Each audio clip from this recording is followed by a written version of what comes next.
Good evening, everybody. This is Carol's Ideas, and my name is Carol. And this evening, I'm going to be showing you how you can actually store or / display your seasonings in your kitchen. One of the most frustrating things is when you go to your cabinet and you have this whole shelf of seasonings and you don't know what to do with them because you can't find the seasoning you want, and you're shuffling through everything, and they're all different colors and different sizes, and some in cans, some in jars, and so forth like that. Well, I came up with a surefire way how to store and also have a way of displaying your seasoning. All you need are, you've heard me, some empty jars.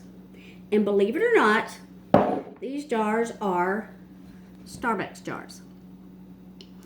I used to like to drink Starbucks. I still love to go to the Starbucks store, and I would buy these drinks occasionally, but I started saving the jars. And some of you may not like coffee or may not drink those, but I also had a couple friends and coworkers that would save theirs for me, and so I got a collection.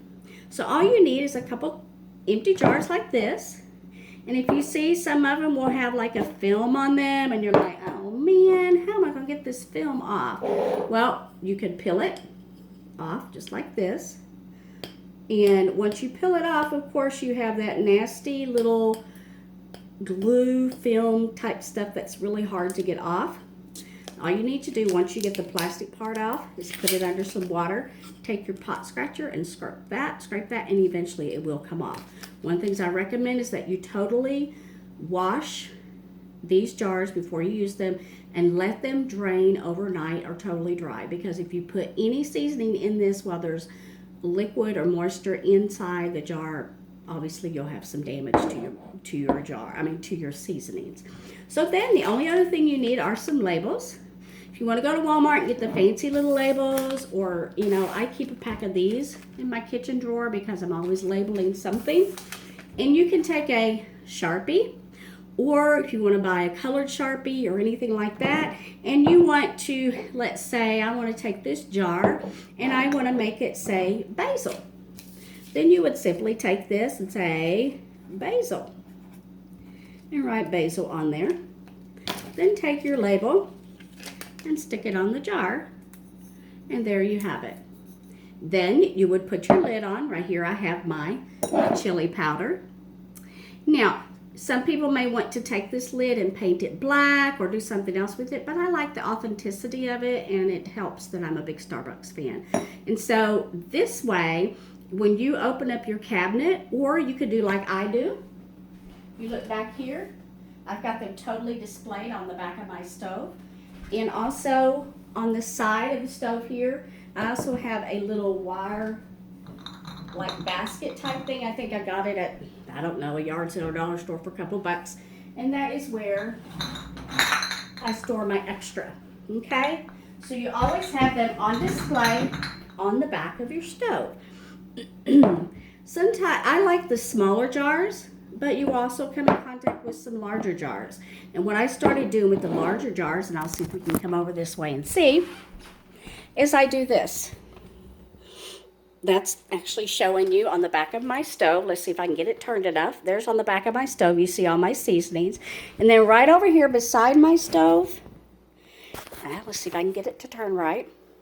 You see the taller jars, and I have those beside my stove. It says salt, powder, soda, baking powder, sugar, and oil. And that is another thing that you can do with the taller jars. It makes it really nice to have those things right there beside your stove. You need a quick dab of oil or just a little bit of sugar. And one of the things, like tonight, I need one that says flour, because I need to make one that says flour so that I have it. And so I'm just going to write flour on here, because when you put just a little jar of flour beside your stove, that means if you're going to make some quick roux, or however you say it, or if you want to make some biscuits and gravy, or you just need a little bit of flour, then you have that.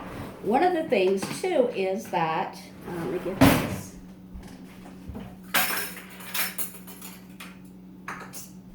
With these jars, a teaspoon fits down in, okay? so you can measure out. Now, a tablespoon will not fit in, but you can also pour into that. And that is one way that you can. I love the way that I have mine on display there, and I can see the seasoning, and I know what it says, and I can look at it, and I'm not going through my cupboards with frustration and looking at some things. One of the things I also want to show you is that you buy Parmesan cheese. Once you're done with the Parmesan cheese, you keep this lid, and I'll tell you why. This lid will fit perfectly on a pint-sized mason jar, pint-sized jar, or a quart size. And you can put whatever you want in for that. And then you have a lid to scoop stuff out or to sprinkle things. One of the things I have is we love cheese sauce, and we love to put it on our popcorn. And this way you have the thing that you can shake it out and put it on your popcorn. So there you have it, folks. Like I said, this is Carol's Ideas, and my name is Carol. If you have any questions, feel free to send me a message or anything like that. And you guys have a blessed evening.